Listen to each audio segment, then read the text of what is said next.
Whoever loves me will keep my word, and my Father will love him, and we will come to him. Blessed the man who fears the Lord. Blessed Wednesday. Everyone, we praise and thank you, dear God, for another day of life. We praise and thank you for the gift of love, the gift of family, of community, of belongingness, and the gift of today, Wednesday of the 11th week in ordinary time. O Lord, hear my voice, for I have called to you. Be my help. Do not abandon or forsake me, O Lord, or my God, my Savior. Allow us to discuss this reading for today from the second letter of St. Paul to the Corinthians. God loves a cheerful giver. God is able to make every grace abundant for you, so that in all things, always having all you need, you may have an abundance for every good work. As it is written, He scatters abroad, He gives to the poor, His righteousness endures forever. The one who supplies seed to the sower and bread for food will supply and multiply your seed and increase the harvest of your righteousness. You and I, we are being enriched in every way for all generosity, which through us produces thanksgiving to God.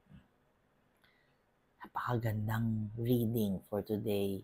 Maganda din ng gospel, pero allow us to reflect on God loves a cheerful giver. Tandaan natin, hindi kailangan mayaman ka para ikaw ay magbahagi. Kahit nakakarampot ang meron ka, kahit nakakaunti, gusto ng Panginoon, ikaw ay mapagbigay. Hindi naman kinakailangang pera lang ang binibigay. Ang dami mo dyan sa bahay mo, dyan sa refrigerator mo, sa cabinet mo, ang dami mong pwedeng ibahagi. Ikaw mismo sa sarili mo.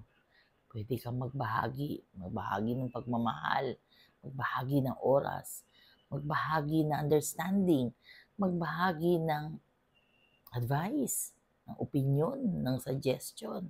Ikaw mismo. Alam nyo,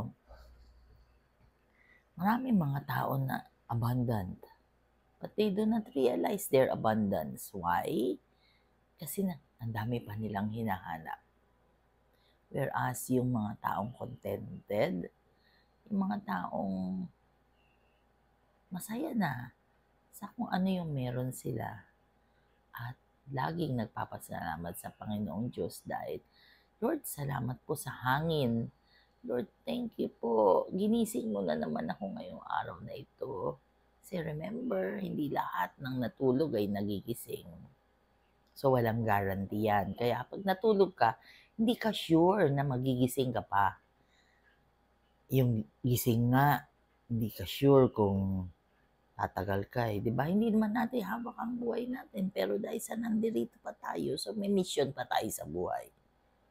Kaya nga, kapag ka nagising ka sa isang umaga, katulad ng ngayong umagang ito, never, never, ever reject prayer. Yan lang ang ating kalasag, ang ating sandata para itong maghapon na ito ay mapagtagumpayan natin anuman ang ating gagawin. Ikaw man ay magwawalis sa bakuran, ikaw man ay magluluto ng pagkain ng mga mahal mo sa buhay, mamamalengke or whatever, always ask God to be with you. Always and in all ways. Yan ang ating panalangin. Why? Because life is uncertain. Because we do not know what will happen next. And because God loves a cheerful giver, kapag ka nagbigay ka, dapat happy ka. Dapat lagi kang happy. Lalong-lalo na if we acknowledge the presence of God. Lord God, ikaw po ang mauna sa buhay namin ngayong maghapon. Please take care of my children. Please take care of my husband, my brothers, my sisters, my in-laws. Please take care of my colleagues, all of us, Lord God. Hindi po kami iwanan because without you, we are nothing, Lord Jesus. We pray for healing of those who are sick, those who are requesting for prayers, and those who are praying with us right here, right now. Panginoon, patawad po sa mga kasalanan namin na ginawa, either of commission or omission. Lord Jesus, ikaw lang po ang aming pagkukunan ng lahat-lahat. We pray that you allow us to be with you always. Panginoon, ikaw lang po at wala nang iba kaming pinagugutan. Maraming salamat po dahil we are able to share our blessings. Allow us to be a cheerful giver, dear God. We lift up to you our IEC for day 2 in San Roque Dam. We lift up to you our families that we left behind because of our work. We lift up to you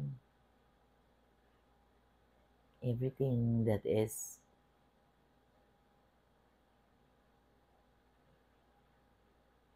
in our hearts, in our minds, our burdens.